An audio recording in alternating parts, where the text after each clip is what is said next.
పనీర్ ఓట్స్తో మేము ముందుకు వచ్చేసాను. దీనికి కావాల్సిన ఇంగ్రీడియంట్స్లో మెయిన్ ఇంగ్రీడియంట్ ఏంటంటే పనీర్ ఓట్స్.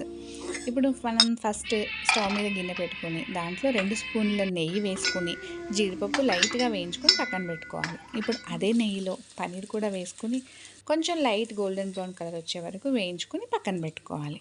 ఇప్పుడు ఆ మిగిలిన నెయ్యిలోనే చిటికెడు ఆవాలు, చిటికెడు జీలకర్ర వేసేసి దాంట్లో ఒక హాఫ్ ఉల్లిపాయ, 2 పచ్చిమిరపకాయలు వేసి బాగా వేయించుకొని అవి వేగాక ఒక క్యారెట్ కూడా వేసి దాంట్లో కరివేపాకు వేసి బాగా మగ్గించాలి. అవి కూడా బాగా మగ్గిన తర్వాత దాంట్లో ఒక హాఫ్ టొమాటో వేసుకొని సన్న ముక్కలుగా కట్ చేసిన టొమాటో వేసుకొని అది కూడా బాగా కలిపి అది మగ్గిన తర్వాత దాంట్లో ఉప్పు వేసుకోవాలి. ఉప్పు వేసుకున్న తర్వాత 2 స్పూన్ల సేమియాలు కొంచెం వాటర్ వేసి నానబెట్టుకోవాలి. అవి కూడా వేసుకోవాలి. ఇవి వేగిన తర్వాత దాంట్లో కొన్ని హాట్ వాటర్ పోసుకోవాలి. 1 కప్పు ఓట్స్కి 3.5 కప్పుల నీళ్ళు పోసుకోవాలి. నేనైతే వేడి నీళ్ళు పోసుకున్నాను. ఇవి కూడా బాగా కాగిన తర్వాత దాంట్లో 1 కప్పు ఓట్స్ పోసుకోవాలి. ఓట్స్ వేసుకుని బాగా కలుపుకోవాలి.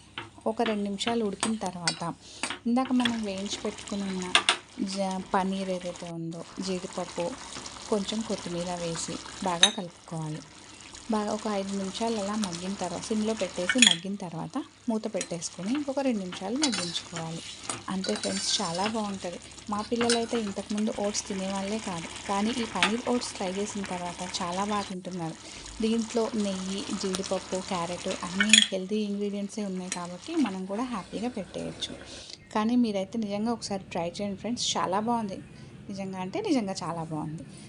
ఒకసారి మీరు ట్రై చేసిన తర్వాత మీకు నచ్చితే ప్లీజ్ కామెంట్ చేయండి. మా ఛానల్ని సబ్స్క్రైబ్ చేసుకోండి.